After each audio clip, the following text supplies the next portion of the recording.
You were making a point earlier about Gareth Southgate and the statesman-like qualities he had, I guess, to be spoken to about various issues. Something you would put in that category is Saudi Arabia hosting the 2034 World Cup. The process has drawn criticism. The fact that they have the opportunity to do so has drawn criticism. How would you assess the overall story and where we are with it? Well, I think all of the criticism that they've had has been justified in so much as there are, and listen, there were colleagues of ours, Tariq Panja, Martin Ziegler, Adam Crafton, at The Athletic, The Times, the New York Times, all those guys have done terrific work around this because there are elements of their human rights record, of their treatment of people on the basis of their gender or their sexuality that does bear scrutiny. And so there's no equivocation about that. Football's issue around World Cups is that they will go to countries all the time where there are issues relating to human rights. We are about to have a World Cup in America where 300 people, according to a report last month, 300 children were separated by the current administration from their families at the US border. Under their predecessor, this is a sports show, not a news show, so I won't go too deeply into it, 5,500 children were separated from their parents. We are about to have a change of political climate in which the incoming incumbent has talked about wanting to decree what women do.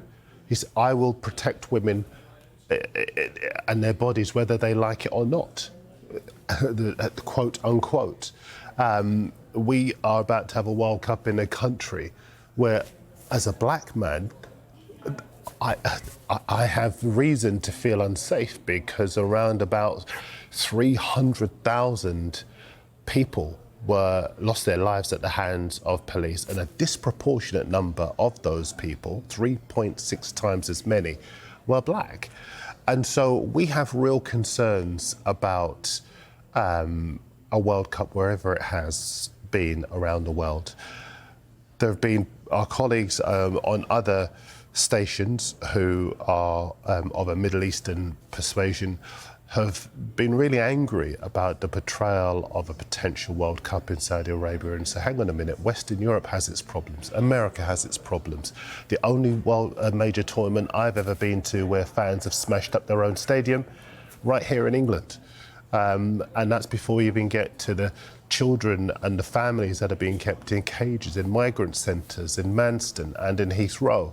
So there are issues that this country has to look at itself, and the characterizations of countries like Africa, like Brazil, and now Saudi Arabia as having human rights problems that are insurmountable and should mean that they can't have it. A lot of our colleagues would push back at that. And obviously it's my job to tell you what our journalists are saying around the country and indeed outside the country as well. And Darren says there it's a sports show, not a news show.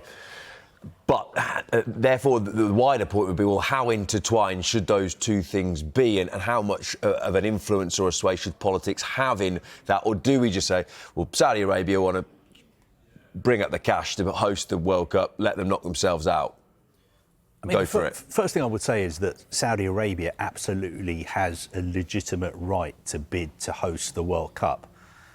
But I would follow that up by saying that FIFA should run a proper process.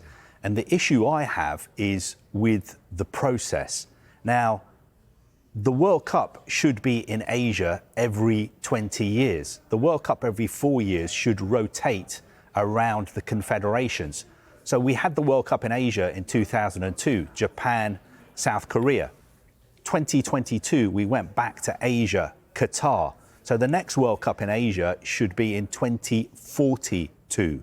Before that, I think 2030 should be in South America to celebrate the 100th year anniversary.